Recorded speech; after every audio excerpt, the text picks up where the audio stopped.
जय हिंद दोस्तों। तो देखो अभी हम लोग बात करने वाले हैं नाबार्ड के बारे में। National bank for agriculture and rural development, राष्ट्रीय कृषि एंड ग्रामीण विकास बैंक। दोस्तों इसकी स्थापना हुई थी 12 जुलाई 1982 को इसकी स्थापना हुई थी। ठीक है दोस्तों, इसके ऊपर आप लोग की वैकेंसी निकल के आ रही है कि कितने पोस्ट हैं, कैसे आवेदन करना है, कौन कौन से लोग आवेदन कर सकते हैं। दोस्तों इसके ऊपर बात की जाएगी। ठीक है, चलिए दोस्तों वीडियो स्टार्ट करते हैं।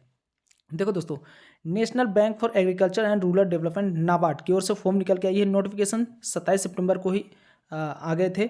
2 अक्टूबर से आप लोग के फॉर्म अप्लाई हो जाएंगे। लास्ट डेट जो इसकी रहेगी 21 अक्टूबर 2024। हाँ, आगे मैं बताऊंगा कि कौन कौन से लोग आवेदन कर सकते हैं। जैसा कि इन्होंने अभी तो ये शॉर्ट नोटिस ही आई हुई है, लेकिन दोस्तों पिछले बार की जो नोटिस आई थी ना, अभी जैसे नाबार्ड के जो असिस्टेंट मैनेजर का जो हुआ था वैकेंसी, उसकी रिजल्ट भी आ चुके हैं। बट पिछले बार जो ये नाबार्ड की जो वैकेंसी आई थी तो उसमें कौन कौन से कंडीशंस है वो भी मैं बताऊंगा। ठीक है, लास्ट डेट जो रहेगी दोस्तों पेमेंट की वो 21 अक्टूबर तक आप लोग पेमेंट कर सकते हो। ठीक है, आगे बात करें दोस्तों फ़ी की, तो देखो जनरल ओबीसी और ईडब्ल्यूएस वाले भाई बहन जो भी मेल फीमेल कैंडिडेट है, दोनों के ऊपर ये वैकेंसी है। मेल एंड फीमेल दोनों के ऊपर ये वैकेंसी है। 450 रुपये लगेंगे। और एसटी एससी भाई बहनों को कोई चार्ज मतलब कि 50 रुपये सिर्फ ओनली लगेंगे। ठीक है, डेबिट कार्ड क्रेडिट कार्ड कहीं से भी आप लोग पेमेंट कर सकते हो। मिनिमम एज क्या है दोस्तों, तो देखो 18 साल मिनिमम आपके होने चाहिए और 30 साल आपके मैक्सिमम होने चाहिए। ठीक है, बाकी एज का जो है सीन यहाँ पे ओबीसी वालों को 3 साल की छूट मिल जाएगी और एसटी एससी भाई बहनों को मिल जाएगा 5 साल का छूट। तो ये आप देख सकते हो क्योंकि ये शॉर्ट नोटिस है। और जो पिछली बार को जो नोटिस आई थी इसके अकॉर्डिंग मैं बता रहा हूँ। ठीक है, टोटल पोस्ट आप देख सकते हो यहाँ पे 108 पोस्ट है। अभी ये चूंकि ये शॉर्ट नोटिस आई हुई है इसलिए। ठीक है, आप वो शॉर्ट नोटिस देख लो। देखो national bank for rural agriculture and rural development, यहाँ पे देखो दोस्तों वैकेंसी 108 यहाँ पे दी हुई है। एज लिमिट दोस्तों 1/10/2024, यहाँ पे आप देख सकते हो एज लिमिट 1/10/2024 तक आप लोग देख सकते हो। 18 से 30 साल आपकी रखी गई है। ठीक है, मिनिमम एजुकेशन क्वालिफिकेशन, ठीक है, minimum education qualification 10th standard के आपके होने चाहिए। अब यहाँ से थोड़ा सा डाउट को समझो कि ये जो 10th स्टैंडर्ड वाला सीन क्या है। देखो पिछले बार जो वैकेंसी निकली थी ना, तो थोड़ा सा मैं यहाँ पे समझा देता हूँ। पिछले बार जो नाबार्ड की जो वैकेंसी निकली थी वो 10th लेवल की ही वैकेंसी निकली थी।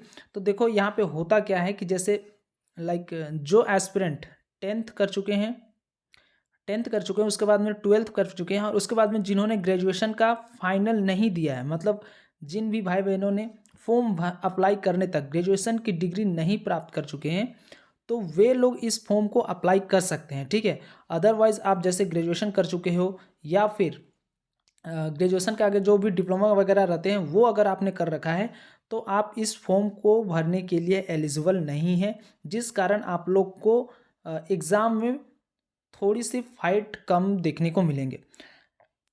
ठीक है, तो ये आप देखना कि हाँ 10th आपकी होनी चाहिए, 12th आपके होने चाहिए, लेकिन ग्रेजुएशन अगर आपने कर रखा है, जैसा कि पिछले बार दो एस्पिरेंट के ऊपर ऐसे केस जो लीगल एक्शन लिए गए थे नाबार्ड की जो वैकेंसी आई थी उस पर, कि वे लोग क्या किए थे, फॉर्म अप्लाई कर चुके थे और उसके बाद में सिलेक्शन हो गया था। बट जब उन्हें सिलेक्शन में जब डीबी वेरिफिकेशन जब होने लगा ना, तो उनकी पाई गई ग्रेजुएशन की डिग्री पाई गई, तो उन्हें वहाँ से निकाल दिया गया था। तो आप ध्यान रखना, जिन्होंने भी ग्रेजुएशन कर रखा है आप लोग इस फॉर्म को अप्लाई नहीं कर सकते हो, इस बात को ध्यान रखना। ये साफ तौर पर मैं जो पिछले बार की वैकेंसी थी उसके अकॉर्डिंग मैं बता रहा हूँ। ठीक है, तो ये सिर्फ ओनली 10th 12th और ग्रेजुएशन जो अपेयरिंग हो अभी वो लोग अप्लाई करोगे। बाकी बीच में अगर जिन्होंने ग्रेजुएशन मिल चुका है डिग्री, तब अप्लाई नहीं कर सकते हो। ठीक है, अब देखो पेमेंट की बात की जाए दोस्तों तो अच्छे खासे पेमेंट है 35,000। बट यहाँ पे देखो कि ग्रोस पेमेंट यहाँ पे इन्होंने बताया, तो बट इन हैंड आप लोग को मिलने जा रहे हैं 30,000 आप लोग को मिल जाएंगे इन हैंड पेमेंट, क्योंकि ये ग्रोस अलाउंस वगैरह देके बताई गई है 35,000 पेमेंट। ठीक है, आगे इन्होंने कहा है देखो रजिस्ट्रेशन जो होंगे दोस्तों आप लोग के, जो रजिस्ट्रेशन होगी 2/10/2024 से 21/10/2024 तक आप लोग रजिस्ट्रेशन कर सकते हो, यहाँ पे इन्होंने साफ तौर पर बताया है। ठीक है, तो ये हो गई फॉर्म से जुड़ी बातें। जो एस्पिरेंट जो भी भाई बहन आप लोग अप्लाई करना चाहते हो तो आप लोग देख लेना, ग्रेजुएशन की डिग्री आप लोग के पास में नहीं होनी चाहिए, अपेयरिंग हो तभी आप लोग कर सकते हो। ठीक है,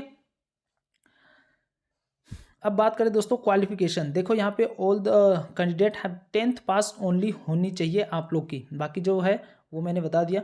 मोड ऑफ सिलेक्शन कैसे होगा, इस बात को भी समझना पड़ेगा कि सिलेक्शन कैसे होगा। पहले आप लोग के रिटर्न एग्जाम होंगे, और रिटर्न एग्जाम दोस्तों 2 फेज में होंगे सिलेक्शन। एक तो प्रीलिम्स होंगे, आफ्टर दैट आप लोग के मेंस होंगे, और उसके बाद में आप यहाँ पे एक चीज़ और भी होगी दोस्तों, एलपीटी लोकल प्रोफिशेंसी टेस्ट होती है। जैसे लाइक आप जिस भी स्टेट से बिलोंग करोगे ना, जिस भी स्टेट से आप फॉर्म अप्लाई करोगे, उस स्टेट की लोकल लैंग्वेज आनी चाहिए, उस सर्कल की लोकल लैंग्वेज आपको आनी चाहिए। तो वो सिर्फ क्वालिफाइंग नेचर के होंगे, वो मैं आगे बताऊंगा, ठीक है। उसके बाद में आप लोग की मेरिट लिस्ट निकाल दी जाएगी, ठीक है। देखो दोस्तों एग्ज़ाम्स कैसे होंगे, पहले प्रीलिम्स एग्ज़ाम होंगे, ठीक है। 90 मिनट्स आप लोग को टोटल टाइम यहाँ पे दिए जाएंगे, जैसा कि पिछले बार का नोटिफिकेशन में था वो मैं बता रहा हूँ, ठीक है। 90 मिनट्स आपको मिलेंगे। उसके बाद में क्वेश्चन की जो संख्या रहेगी प्रीलिम्स में 120 मार्क्स के होंगे, जिसमें रीजनिंग आपकी 30 मार्क्स के होंगे, इंग्लिश लैंग्वेज के पेपर होंगे वो 30 मार्क्स के होंगे, जनरल अवेयरनेस के जो पेपर होंगे दोस्तों, जिसमें जीके जी वगैरह सारी चीज़ें एडेड रहेगी, वो 30 मार्क्स के रहेंगे। उसके बाद में न्यूमेरिकल एबिलिटी रहेगी, वो 30 मार्क्स के होंगे। तो टोटल 120 मार्क्स के एग्जामिनेशंस होंगे प्रीलिम्स वाली, ठीक है। उसके बाद जब मेंस होगी, तो मेंस का आप सिलेबस देख लो कि कैसे हैं। मेंस आपके 120 मिनट्स 2 घंटे के आप लोग के एग्ज़ाम होने जा रहे हैं। उसमें सेम चीज़ें ही रखी गई, जैसे लाइक जो प्रीलिम्स में जो एग्ज़ाम्स होंगे ना, तो वही सेम चीज़ें होंगी, बस क्वेश्चन की संख्या को इन्होंने बढ़ा दिया है। जैसे रीजनिंग यहाँ पे दे सकते हो, मेंस में 35 है और प्रीलिम्स में 30 है, तो सिर्फ 5-5 नंबर आप लोग के बढ़ा दिए गए हैं रीजनिंग। उसके बाद में क्वांटिटी एप्टीट्यूड यहाँ पे पूछी जाएगी 35 मार्क्स के, जनरल अवेयरनेस आपके 50 मार्क्स के होंगे। उसके बाद में इंग्लिश लैंग्वेज आपकी 35 मार्क्स के होंगे। टोटल 150 मार्क्स के ये एग्ज़ाम होने जा रहे हैं नाबार्ड में। और सिलेक्शन कैसे होगा, तो देखो मेंस की जो रिजल्ट आएगी ना, प्रीलिम्स सिर्फ क्वालिफाइंग नेचर का होगा, और मेंस इसी से आप लोग की मेरिट बनेगी, ठीक है। मेरिट बनेगी मेंस वाले एग्ज़ाम्स में। उसके बाद क्या होगा, जब ये दोनों चीज़ें आप कर लोगे, उसी के बाद आप लोग की होगी एलपीटी वाली जो होती है, लैंग्वेज प्रोफिशेंसी जो टेस्ट होता है, लैंग्वेज प्रोफिशेंसी जो टेस्ट होता है वो होगी। अब उसमें वो सिर्फ क्वालिफाइंग नेचर के होंगे, लैंग्वेज वाले जो भी पार्ट होंगे वो सिर्फ क्वालिफाइंग नेचर के होंगे। उसमें बस आप लोग को पास करने होंगे, ठीक है। आप पास कर जाओगे तो ठीक है, अगर नहीं पास करते हो तो आप अनक्वालिफाइड डिसक्वालीफाई हो जाओगे, ठीक है। तो वो भी होनी चाहिए कि आप जिस स्टेट से बिलोंग करते हो वहाँ के लोकल लैंग्वेज आप लोग को आनी चाहिए। तो ये है नाबार्ड वाली जो फॉर्म निकली हुई है, उसमें थोड़ा सा कंपटीशन यहाँ पे इस चलते कम होगा, क्योंकि जैसे लाइक चूँकि एक तो पोस्ट 108 ही हैं, और ग्रेजुएशन वाले अप्लाई तो नहीं कर सकते हैं, तो जो 10th से 12th तक के जो भी रहेंगे वो लोग अप्लाई करेंगे, तो थोड़ा सा कंपटीशन कम होगा। चूँकि ये पूरे ऑल ओवर इंडिया की वैकेंसी है, तो आप इसे ज़रूर अप्लाई करना, और ज़रूर से जो सिलेक्शन है उसके राह पर पहुँच सकते हो। सिलेबस इन्होंने डिक्लेयर, बाकी जो है 2 अक्टूबर को सारी चीज़ें क्लियर हो जाएंगी कि कैसे इस बार अगर हो सकता है कुछ अपडेट वगैरह कर दे। ये तो मैंने पिछले वाली जो वैकेंसी आई थी उसके ऊपर मैंने बात करी है, ठीक है। तो जो भी चीज़ें मैंने बताई समझ में आई होगी। वीडियो पसंद आया होगा तो चैनल को लाइक सब्सक्राइब जरूर करना, और दोस्तों के साथ में शेयर जरूर करना। मिलेंगे नेक्स्ट वीडियो में, तब तक के लिए जय हिंद, जय भारत।